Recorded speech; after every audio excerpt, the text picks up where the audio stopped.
Hello, sports fans. Welcome to Spruce Sports Central. Today, we're going to be going over my Week 12 college football rankings.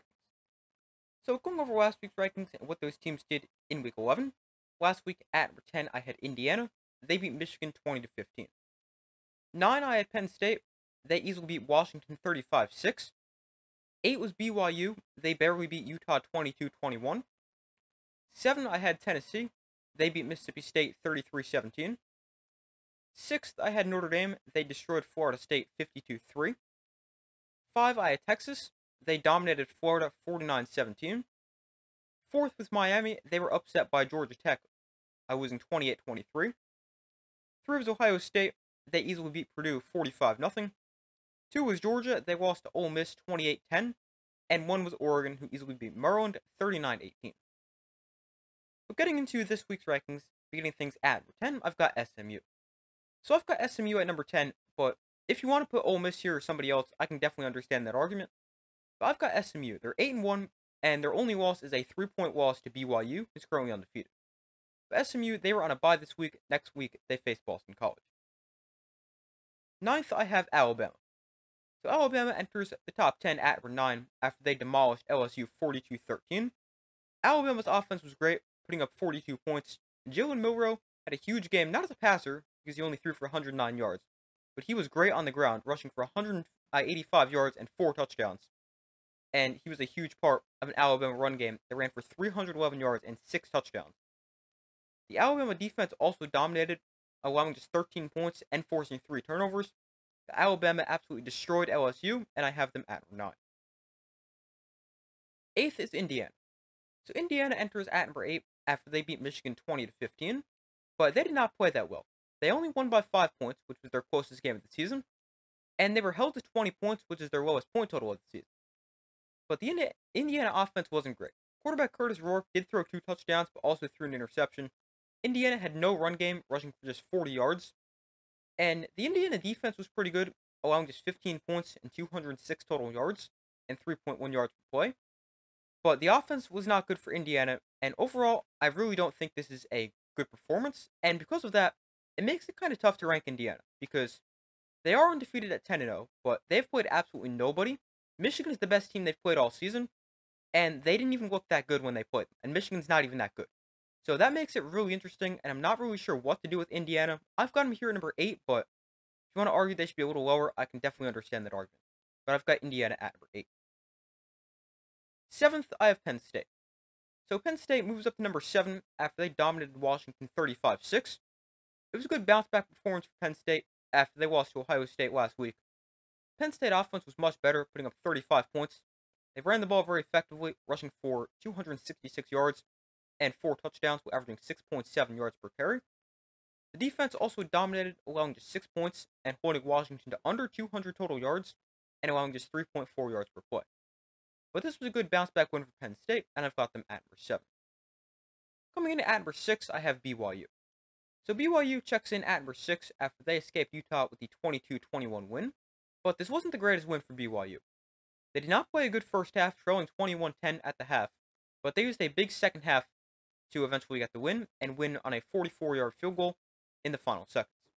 But the BYU offense wasn't great. They scored just 22 points. Quarterback Jake Retzlaff threw for 219 yards, and BYU averaged under 4 yards a carry. But the defense played very well. They were great in the second half, pitching a shutout, and they forced 3 turnovers. But despite not playing the greatest game for BYU, they were able to beat their rival Utah, and I have them at number 6. Getting into the top 5, at number 5, I have Tennessee. So Tennessee moves up to number 5 after they easily beat Mississippi State 33-14. The Tennessee offense scored over 30 points for the first time in conference play. Running back Dylan Sampson continued to have a great season, as he finished the game with 30 carries for 149 yards and a touchdown. But Tennessee quarterback Nico Iamaleava actually left the game with an injury. But the good news is it was just a precautionary reason that he didn't play the rest of the game, and he should be good to go moving forward. Then the Tennessee defense was good once again, as they have been all season long, allowing just 14 points and forcing 2 turnovers.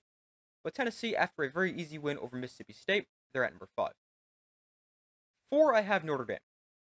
So Notre Dame moves up to number 4 after they demolished Florida State 52-3. Notre Dame dominated this game on offense and on defense. The offense was great with 52 points. Riley Leonard had 3 total touchdowns, and Notre Dame as a team ran for 201 yards and 4 touchdowns.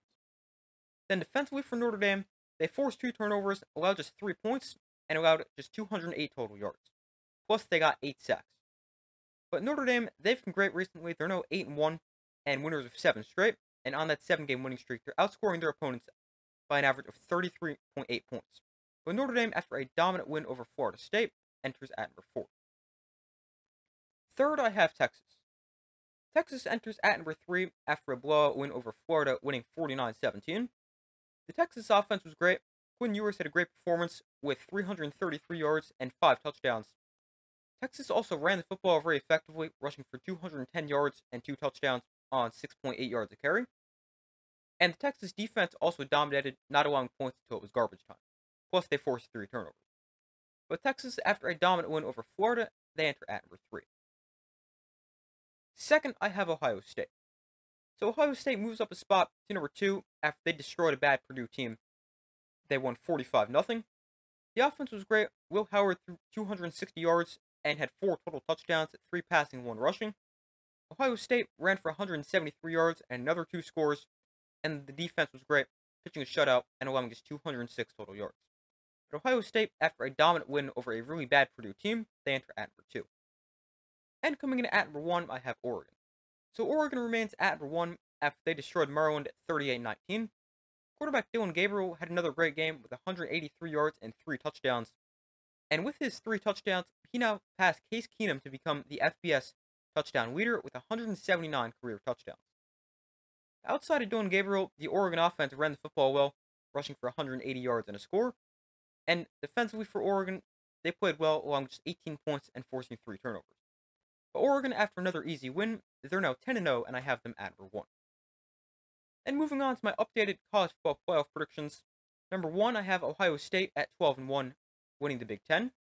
2 seed is Texas at 12-1, winning the SEC. 3 seed is Miami at 12-1, winning the ACC.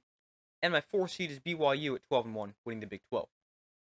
My 5 seed is Oregon at 12-1. 6 seed is Notre Dame at 11-1. 7 seed Penn State at 11-1. 8 seed Indiana also at 11-1. My 9 seed is Boise State, the Group 5 conference champion, as Boise State wins the Mountain West. 10 seed is Ole Miss at 10-2. 11 seed is Georgia at 10-2, and my 12 seed is SMU at 11-2. But those are my Week 12 college football rankings and my updated college football playoff predictions. Thank you guys for watching. Be sure to like this video, subscribe, turn notifications so you don't miss any of their upcoming videos. I do my best to post as often as possible, and I will see you in the next video.